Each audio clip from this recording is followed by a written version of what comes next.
Hey everyone, Graham here from therecordingrevolution.com, and today I want to talk about kind of a mixing philosophy that has taken me a long time to accept and play with and experiment with. And again, this is something that hopefully you can experiment with. I'm not trying to give you a rule, but I want to talk to you about something that might help you, and that's sort of approaching your mixing process with a very minimal plug-in mindset.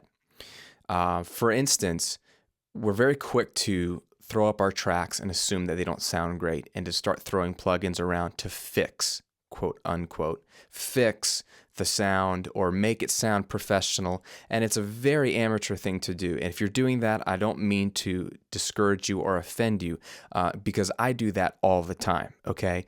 I teach this stuff for a living. I work professionally on mixes for a living, and I make these same mistakes all the time, and I have to stop myself in the middle of a mix and reassess, why am I doing what I'm doing, okay? And one thing in particular I've been wrestling with a lot and experimenting with a lot is trying to use fewer plugins across the board in my mix.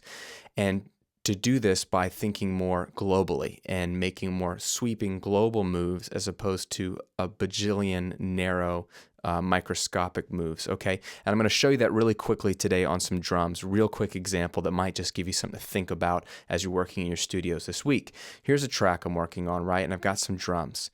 And let's say I'm about to mix just the drums, and they're just raw right now. All I've got on them is Slate Digital's virtual channel, okay? So there's no real EQ or compression or anything. Take a listen to what we have.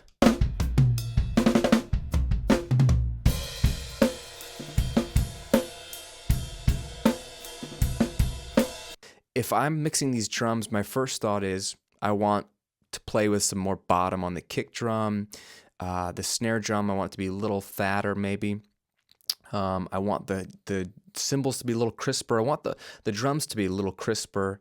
And so I would, in theory, usually go to the plugins and start playing with them, work on the overheads, work on the snare, work on the toms.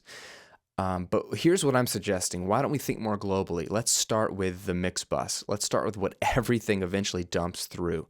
Your master fader, your mix bus, whatever you want to call it. All right. So if you do anything like this, some mix bus compression, then that's a good place to start. A little bit of mix bus compression on your mix might squeeze your drums a little bit. Okay. Let's take a listen.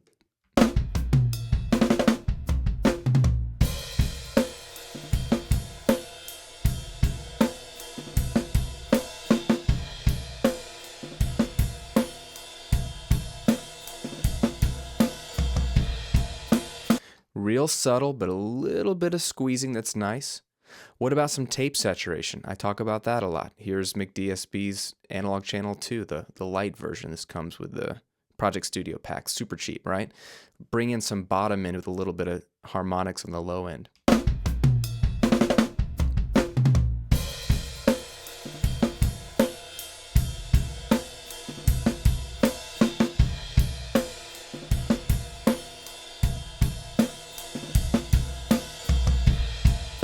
Right? Do you hear that beef and that low end and that sort of warm resonance kind of come out in the drums?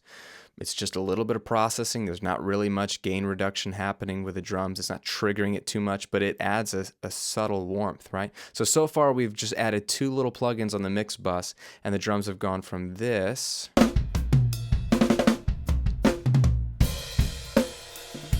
to this.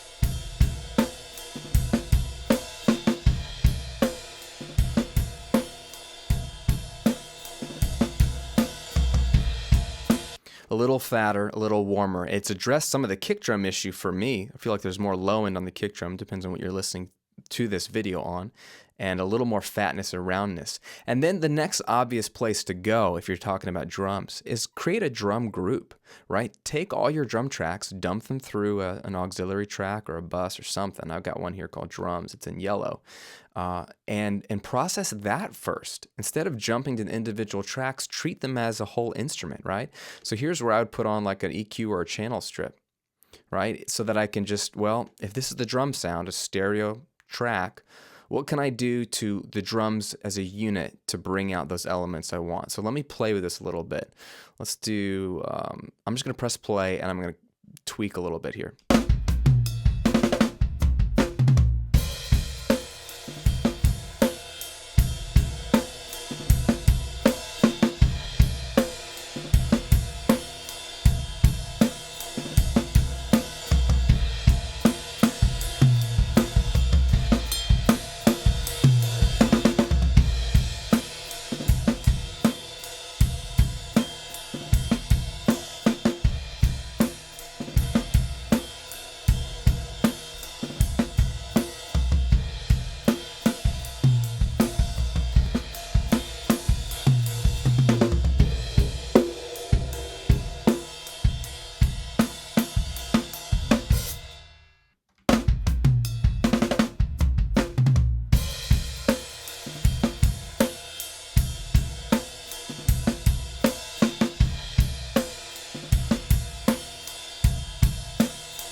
right, so a little bit of compression. I have about a 2-to-1 ratio, 1.8-to-1 with a slow attack, or technically an auto attack, and a medium release. And that did a little bit of gain reduction, about 3 dB on all the main hits. And with the SSL channel strip, it makes everything auto compensate in volume. So as I compressed, it was making it a little bit louder. So I turned down the output about 2 dB so that I wasn't just hearing the track get louder and think that it's better. It's just compressed a little bit. A little bit of compression on the drum bus individually, a little bit of high pass, everything below 30 hertz to roll off any low stuff and maybe free up some room for the actual kick drum. I carved out about almost 4 dB of 500 hertz, sort of that muddy range. And then I did a little bit of a shelf, a 2 dB shelf at around 8K for some of the crispness in the cymbal. So take a listen to what this did to the drums when I bypass it.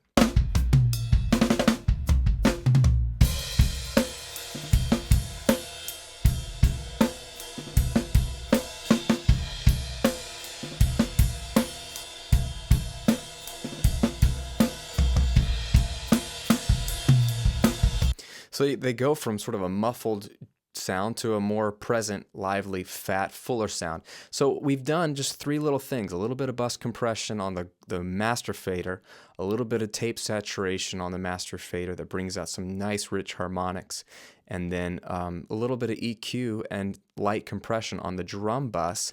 Let's take all of that away and hear what we were missing.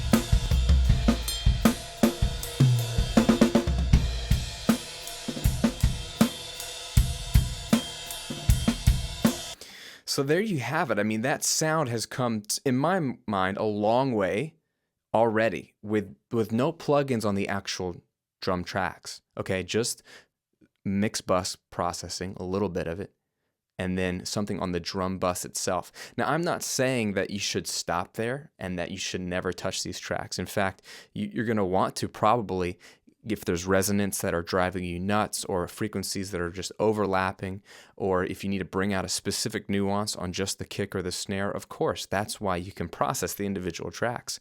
But what I want you to think about, and what I'm trying to think about myself, I'm mixing a record right now, and I'm really trying to keep this in mind on this particular project, is to start globally, start wider out mix bus processing, and then maybe an instrument bus like the drums bus or the guitar bus or the vocals bus, process a little bit there to see if that doesn't do what you need it to do to make the tracks sound the way they need to sound. Bring them more in line with what you have in your head before you dive into the microscopic dropping inserts all around the individual tracks and tweaking like a madman. So you might actually get closer to your sound in fewer plugins, which will do 2 things. If you're on a native system like many of us are, it will save you computer power, which is great. And then 2, it will actually, in theory, be less processing on your tracks so they sound as natural and as original as they did when you recorded them, which hopefully they sounded good when you recorded them, or at least they sounded the way you intended them to sound. So something to consider as you're mixing is fewer plugins, start globally, and then zero in as you need to. Hope that helps. Again, this is Graham here at therecordingrevolution.com.